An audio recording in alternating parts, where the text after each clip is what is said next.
गुरुदेव के चरणों में मेरा बार नमोस्तु नमोस्तु नमोस्तु। गुरुदेव, पहले की युवक युवतियों में मैच्योरिटी आज की अपेक्षा कम देखी जाती थी, फिर भी विवाह आज की अपेक्षा कम उम्र में हो जाया करते थे, परंतु आज उच्च शिक्षा की आड़ में विवाह उम्र के उस पड़ाव पर हो रहे हैं जबकि युवावस्था ढलाव की ओर आ जाती है।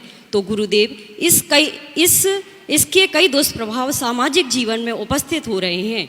गुरुदेव, इस समस्या के संबंध में आपका युवा पीढ़ी को क्या संदेश है?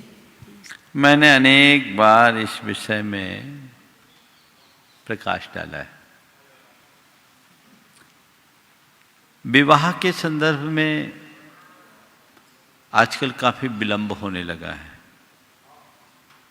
और एक बात और देखने में आ रहा है, केवल विवाह नहीं हो रहा, बाकी सब कुछ हो रहा है।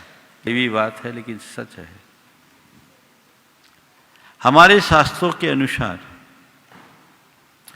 यौवन से परिपूर्ण होते ही विवाह के बंधन में बंधना चाहिए।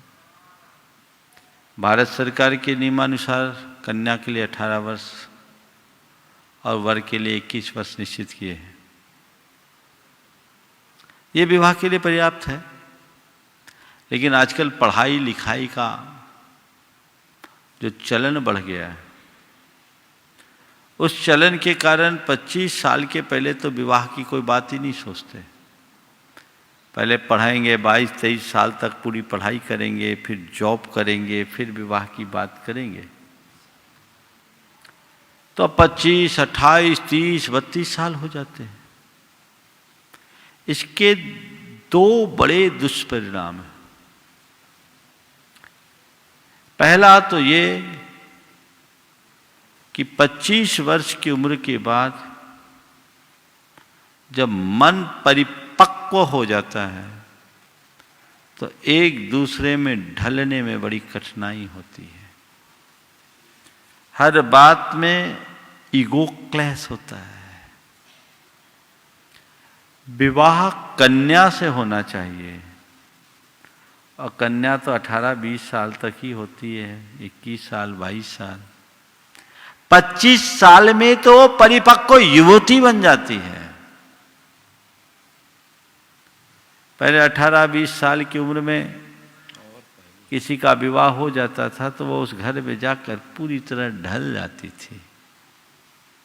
तो उनके दाम्पत्य में ज्यादा मधुरता थी।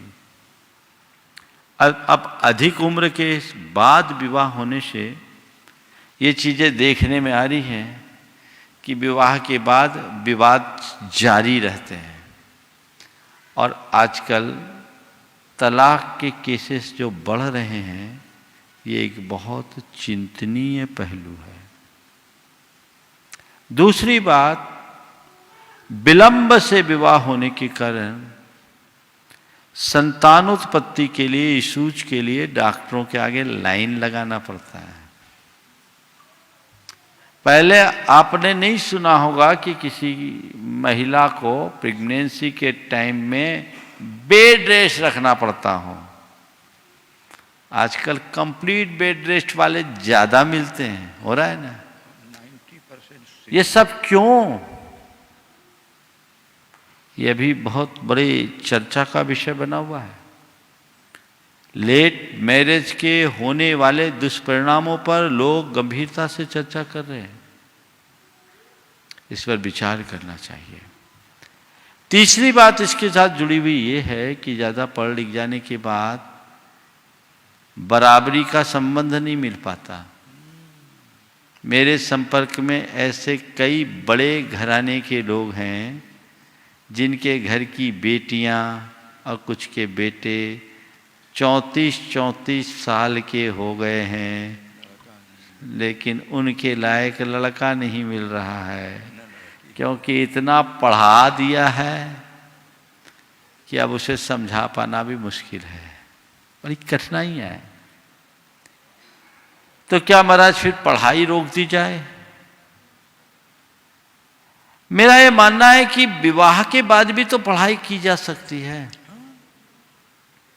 आज के समय का एक जो गंदा चित्र है जिस पर आज के लोगों को बहुत कम पता है।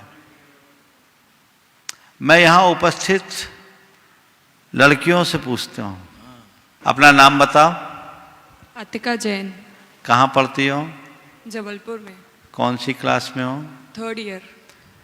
अच्छा, जो मैं बोलूं बिल्कुल बिना संकोच के बोलना। ये बताओ, तुम्हारे साथ पढ़ने वाली कितनी लड़कियां हैं जिनको तुम सही सलामत मानोगे?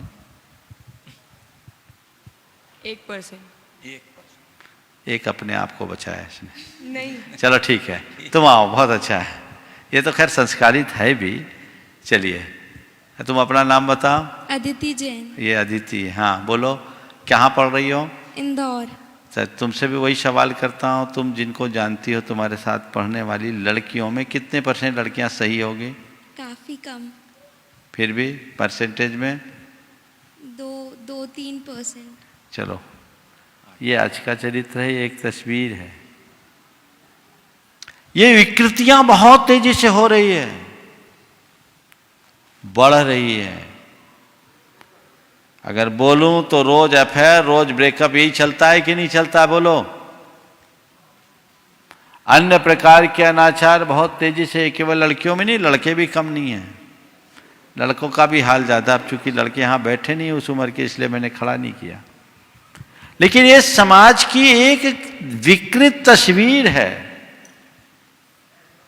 तो एक दिन गुरुदेव ने कहा था, जो मुझे बहुत अच्छी लगी, कि 12वीं होते ही विवाह कर दो और आगे की पढ़ाई विवाह के बाद जारी रखो, कभी कुछ गड़बड़ी नहीं होगी। और ऐसा हो सकता है, इसी कंडीशन के साथ विवाह होना चाहिए।